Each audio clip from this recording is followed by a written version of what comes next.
Who is that old lady? After 4 years, I returned to my family home. In front of the entrance, I noticed a woman crouching among the shrubs, pulling weeds.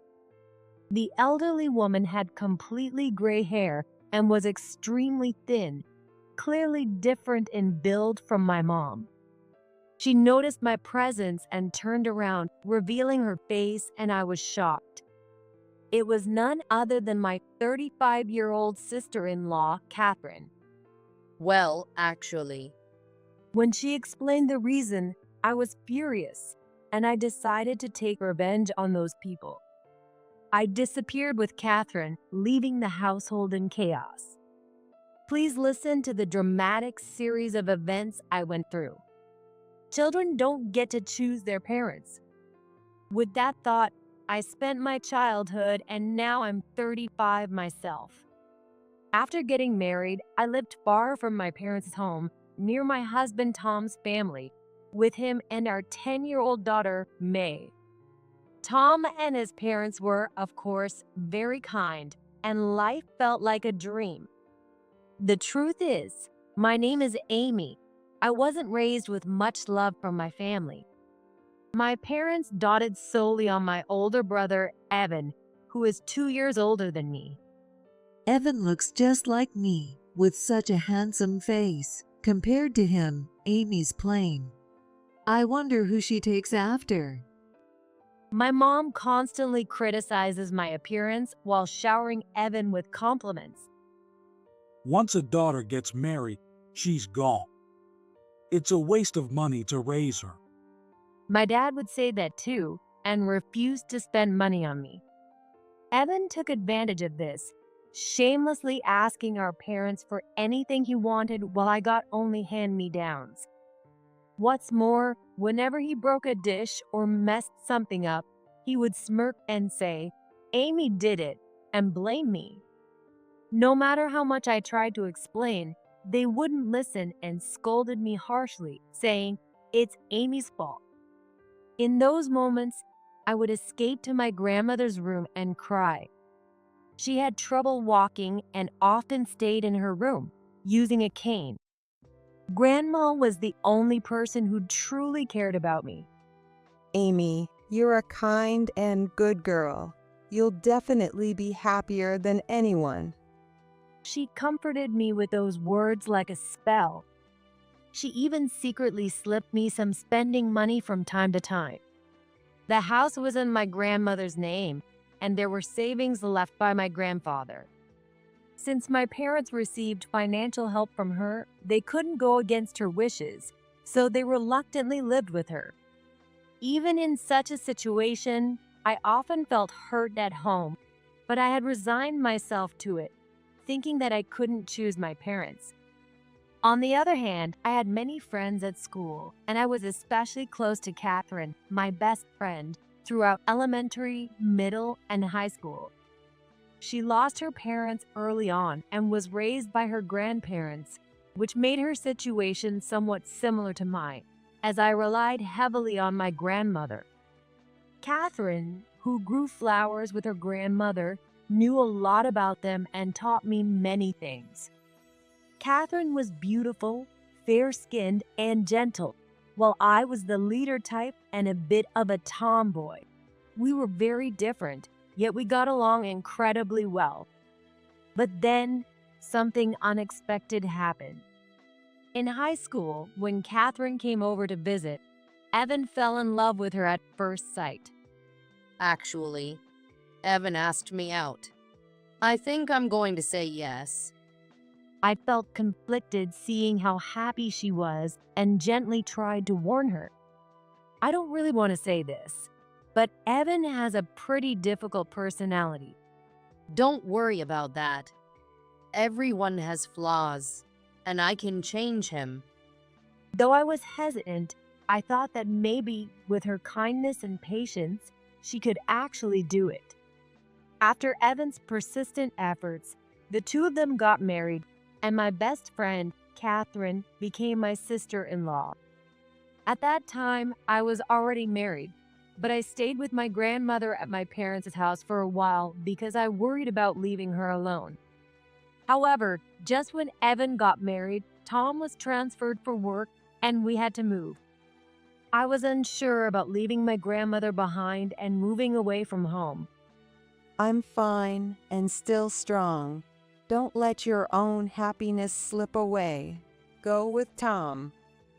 My grandmother encouraged me so warmly. Amy, I'm here too. Don't worry. Leave taking care of Grandma to me. It seemed that Evan, as the eldest son, had decided to live with my parents after getting married, and Catherine offered to take care of my grandmother as well. With their encouragement, I decided to move to Tom's new assignment location, but I was still worried about Grandma, so I made it a point to visit my parents' house once or twice a year. It's all thanks to Catherine. Even after turning 90, my grandmother remained cheerful, and she and Catherine had become very close. It's like they're best friends or something. Well, I never wanted to do any caregiving anyway, so it's fine. I noticed my parents giving a wry smile as they watched the two of them, but at least Grandma seemed happy, and that was enough to put my mind at ease. Around that time, Tom's mom fell ill, and I began helping out with things at his parents' place. Because of that, my life became quite hectic, and before I knew it, 4 years had passed without visiting my parents' home. I did call Grandma occasionally, and she seemed to be doing well, which was a relief. But one day, Well, I'm getting on in years, so anything could happen at any time. There's just one thing I want to tell you, Amy. my grandmother started saying something that caught my attention. "Grandma, don't say such ominous things. I'll be there to visit as soon as things settle down." But in the end, that conversation was the last one I had with her. A few days later, I got a call from Catherine saying that my grandmother had passed away peacefully in her sleep. Amy's worried about me, so don't tell her. It seemed that when she became unwell, Grandma had asked Catherine to keep it from me. I hadn't known a thing, and the sudden news left me in shock. I deeply regretted not visiting her more often. Fortunately, Tom's mom's condition had stabilized, so we decided to leave our daughter with his parents and attend her funeral together. After 4 years, I made my way back to my family home, and as I opened the gate, I saw a woman crouched in front of the entrance, pulling weeds among the shrubs. "Who is that old lady?" It was just her back, but she was an elderly woman I didn't recognize. Her hair was completely gray, and she was very thin, clearly different in build from my mom. And on the day of the funeral, no less. Why would she be pulling weeds?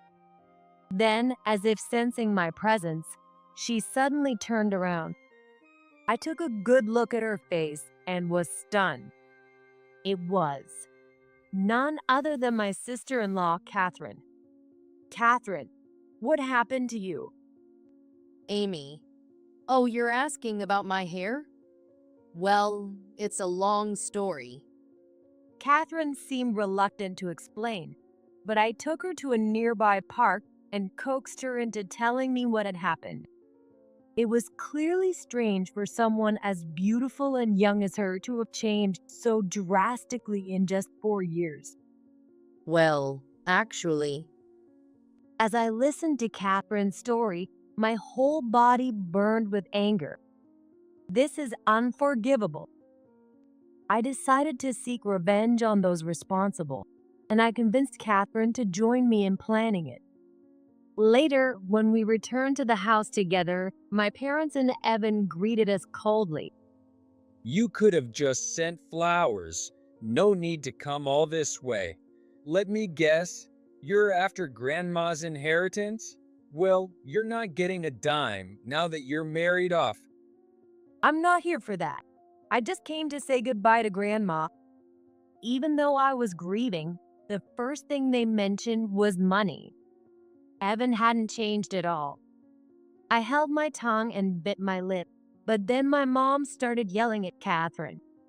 Catherine, are you done pulling the weeds yet? We don't want to be embarrassed when people come to pay their respects. Once you're done, get the drinks and sweets ready for the guests.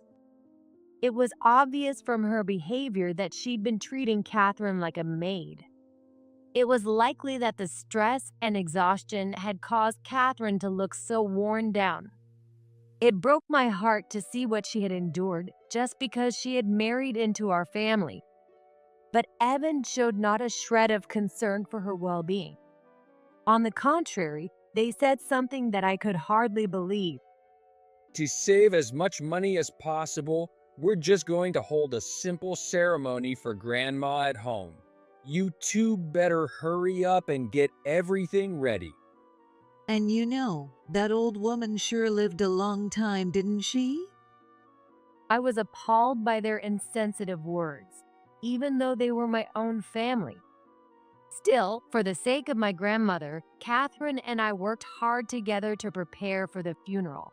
As we did, I overheard a conversation between Evan and my parents, sounding quite pleased. Now we can pay off our debts with Grandma's money. With the inheritance coming in, we can live in luxury from now on. Their joy over my grandmother's passing filled me with anger, and my clenched fists began to shake. In the midst of this, the relatives arrived and the funeral began. But suddenly, Evan and my parents shifted their behavior, putting on a show of grief. I took care of her all this time, and now she's suddenly gone. It's too soon. Grandma, I wish we could have had more time together. Their performance was so convincing that even the relatives were moved to tears. I watched them with a cold, disapproving gaze. I won't let you get away with this. After the prayers, I took out a voice recorder from my bag and started playing a recording. Thank you all for coming to my funeral today, even though you must be very busy. To everyone's surprise, the gentle, calm voice was my grandmother's. My family and the gathered relatives looked bewildered and shocked. In fact, before she passed, my grandmother had shown me where she hid the voice recorder and asked me to play it during her funeral. So, before the guests arrived, I went to her room and secretly retrieved it. There was more to my grandmother's message. The only ones who were kind to me were Amy and Catherine. The rest of the family, who lived with me, only cared about my assets. After Amy got married, Catherine took care of everything for me. Evan and his parents pushed all the housework onto her while they wasted money however they pleased. Her confession continued. The relatives began to murmur, "Is that true? And that's just awful." The atmosphere changed instantly, and my family scrambled to cover up their actions. Grandma was old. Everything she said must be delusional. Yes, Amy and Catherine must have plotted this for the inheritance. That's right. My dad joined in, echoing Evan and my mom. They tried desperately to put the blame on us, but I ignored them and played another recording. Old hag, hurry up and die already. Catherine is just a caregiver. Once we don't need her anymore, we'll kick her out. Then my mom's voice followed Evan and my dad's words. A wife who can't even have children is useless. The cruel remarks echoed through the funeral hall. The relatives turned on Evan and my parents, demanding, "What were you thinking?" as my family frantically tried to calm them down. I watched this scene unfold with the detached expression. I have no more ties to this house. Amid the chaos, Tom, Catherine, and I quietly left the house, carrying my grandmother's urn without anyone noticing. A few days later, My phone rang incessantly with calls from my family, but I ignored every one of them. The next day, Evan and my mom showed up unannounced at my doorstep. They barged in without waiting for an invitation, speaking rapidly without giving me a chance to respond. Grandma's bank account was empty. Catherine must have taken the money. Bring her here right now. And the real estate agent came and told us to vacate the house immediately. What's going on? Why don't you ask Grandma's lawyer? I suggested, but they remained furious, their brows furrowed, refusing to leave. Amy, you know something, don't you? We're on to you. Tell us the truth right now. I crossed my arms and glared at the two of them, exasperated by their selfish demands. Honestly, I didn't want anything more to do with those people. Yes, they were right. I knew the whole truth. The truth is, according to Catherine, Grandma was so disappointed in the family for forcing all the housework and caregiving on her while treating her poorly that she encouraged Catherine to leave and find freedom. But Catherine insisted on staying by Grandma's side until the very end. So, Grandma called her lawyer, arranged to adopt Catherine legally, and then began preparations for a living inheritance. She sold the house and land, and the agreement was that the house would be vacated after her passing. In reality, she had been living there as a tenant after the sale. The rest of the family had no idea that most of Grandma's assets were arranged to go to Catherine, and she left me a bundle wrapped in newspaper as a keepsake. I don't care about some bundle of newspapers. Just give us our money and property right now. There isn't any. This is the consequence of not treating Grandma well. What did you say? Fine, then I'll just stay married to Catherine. Send her back home immediately. I was utterly disgusted by Evan's arrogance and greed. At that moment, the door to the next room slowly opened. I refuse to be used by you any longer. I'm definitely getting a divorce. The voice came from Catherine, who stood there with a resolute expression, staring directly at Evan and my mom. Evan and my mom were taken aback by the change in her demeanor. I'm sorry. Please forgive me. Without the money you have, we're doomed. As it turned out, Evan had squandered Grandma's expected inheritance on his affair, leaving him deep in debt and unable to move forward. Desperately, he clung to Catherine, shouting his self-centered excuses. I put up with everything only because of Grandma. I've been done with you for a long time. If you keep pushing, I'll take legal action. Catherine firmly rejected him, muttering to herself, "From now on, I'll live my own life." Then my mom turned to me, spitting her words as she barked out orders. Amy, you're the daughter, so it's your duty to help your parents. Tell Catherine to give us her money. Hurry. My family is Grandma and Catherine. That's it. You always favored Evan and never cared about me. I'll never forget what you did. Wait, no, that's not true. I'm sorry for everything. Please, I'm begging you, help us. I was wrong too. Just do something, please. If you keep harassing us, I'll report you to the police. I ignored their pleas and spoke firmly. Then, as Evan and my mom cried and screamed, refusing to leave, I shoved them out of the house and slammed the front door shut. After that, Catherine divorced Evan. She demanded alimony of $30,000 from him for the infidelity and mistreatment she endured. Additionally, she tracked down his mistress and demanded $10,000 in compensation. The mistress, a young woman from a pub, borrowed money to pay up and quickly broke things off with Evan.